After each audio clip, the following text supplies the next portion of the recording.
نحمدہ ونصلی علی رسولہ الکریم۔ بسم اللہ الرحمن الرحیم۔ دنیا میں کچھ حقائق ایسے ہیں جو اللہ تعالیٰ نے طے کر دیے ہیں اور ان میں کوئی تبدیلی نہیں کی جاتی۔ انسان اگر ان باتوں کو سمجھ لے تو ان کی بنیاد پر اپنی زندگی کا رخ ٹھیک رکھ سکتا ہے۔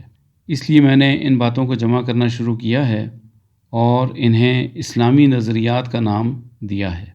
اللہ تعالیٰ مجھے بھی اس سے فائدہ اٹھانے کی توفیق دیں اور آپ کو بھی۔ تو شروع کرتے ہیں۔ ایک نظریہ یہ ہے کہ چیزوں سے نفع تب ظاہر ہوتا ہے جب وہ قدرت کے نظام کے مطابق استعمال ہوں۔ اسی طرح انسان سے بھی نفع تب ظاہر ہوگا جب وہ قدرت کے نظام کے مطابق چلے۔ اس نظریے کو میں نے نام دیا ہے قدرتی نظام زندگی۔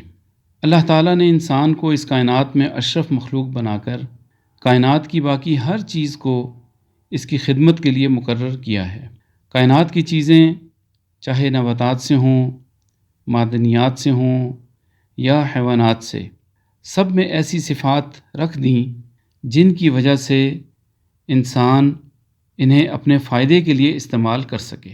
جب انسان کائنات کی چیزوں کو دریافت کرنے کی تحقیق میں لگتا ہے تو اللہ تعالیٰ کی مرضی سے چیزوں کا تعارف اور صفات کی تفصیل حاصل کر لیتا ہے۔ اسی طرح جب یہ سوچا جاتا ہے کہ ان چیزوں اور ان کی صفات کو اپنے نفع کے لیے کیسے استعمال کرے تو وہ ترکیب بھی سجھا دی جاتی ہے۔ مثال کے طور پر پانی ایک مخلوق ہے جس کی بہت سی صفات میں سے ایک صفت یہ ہے کہ اگر پانی کو خاص درجہ حرارت پر گرم کیا جائے تو وہ بھاپ کی شکل اختیار کر لیتا ہے۔ اب اس صفت کے ذریعے پانی کو انسان اپنے فائدے کے لیے کیسے استعمال کر سکتا ہے؟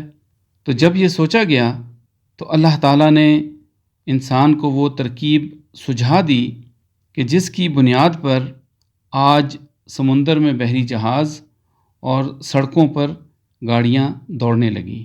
اسی طرح جب ہوا کی صفات انسانوں پر واضح کی گئیں تو جہاز ہوا میں اڑنے لگے۔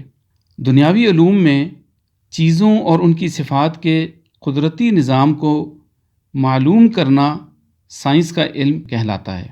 اسی طرح چیزوں اور ان کی صفات سے نفع حاصل کرنے کی ترکیب معلوم کرنے کو انجینئرنگ کا علم کہتے ہیں۔ سائنس اور انجینئرنگ میں ایک بات جو بہت اہم ہے وہ یہ کہ کائنات کی چیزوں سے فائدہ صرف اسی صورت میں حاصل کیا جا سکتا ہے جب چیزوں کو ان کے قدرتی نظام کے مطابق استعمال کیا جائے۔ انسان بھی اللہ کی ایک مخلوق ہے جس کے لیے اللہ تعالیٰ نے ایک قدرتی نظام زندگی مرتب کیا ہے۔ انسان کے مقابلے میں چیزوں کی کوئی حیثیت نہیں، لہٰذا چیزوں کے علم کو انسان کے تجربات کے ساتھ جوڑ دیا تاکہ تجربات کرتے ہوئے اگر چیزیں ضائع بھی ہو جائیں تو کوئی بات نہیں، لیکن انسان چونکہ قیمتی ہے اس لیے انسان کے نظام زندگی کو تجربات پر نہیں چھوڑا، بلکہ اعزاز کے طور پر انسان کے نظام زندگی کے علم کو وحی کی صورت میں اپنے خاص چنے ہوئے لوگوں یعنی پیغمبروں کے ذریعے انسانوں تک پہنچایا۔ نفع کو کامیابی اور نقصان کو ناکامی کہا جاتا ہے۔ چیزوں سے نفع حاصل کرنے کے لیے ان کے قدرتی نظام کو سمجھنا اور اس کے مطابق استعمال کرنا ضروری ہے۔ مثال کے طور پر اگر پانی قدرتی طور پر 100 ڈگری سینٹی گریڈ پر بھاپ میں تبدیل ہوتا ہے تو اس سے کم پر نہیں ہوگا، اور اسے بھاپ میں تبدیل کرنے کے لیے اس کے قدرتی نظام کا خیال رکھنا پڑے گا۔ ایسے ہی کھانے میں نمک ڈالنے سے کھانے کا ذائقہ نمکین ہی ہوگا، نمک سے مٹھاس نہیں آئے گی۔ اسی طرح انسان خود اپنی ذات سے نفع حاصل کر سکے اور دوسروں کے لیے بھی نفع بخش بن سکے، اس کے لیے اللہ کے بنے ہوئے انسانی نظام زندگی کو سمجھنا اور پھر اس کے مطابق چلنا ضروری ہے۔ مثال کے طور پر کوئی شخص یہ نہیں چاہتا کہ اسے دھوکہ دیا جائے، اور اللہ کے بنائے ہوئے نظام میں بھی دھوکہ دینا منع ہے، لہٰذا اگر کوئی اس قدرت کے نظام سے ہٹ کر چلے گا تو اپنا بھی نقصان کرے گا اور دوسروں کا بھی۔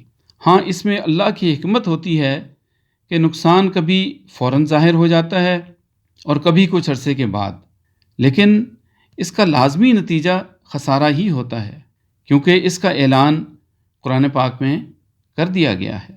اس نظریے کا خلاصہ یہ ہوا کہ جیسے انسان دنیا کی چیزوں سے فائدہ اسی وقت اٹھا سکتا ہے جب چیزوں کو ان کے قدرتی نظام کے مطابق استعمال کرے، ایسے ہی انسان بھی اپنی زندگی سے فائدہ اسی صورت میں اٹھا سکتا ہے جب وہ بھی اپنے قدرتی نظام پر زندگی گزارے۔ مخلوق کا قدرتی نظام زندگی وہی ہے جو اللہ تعالیٰ نے بنایا ہے۔ جزاک اللہ خیر۔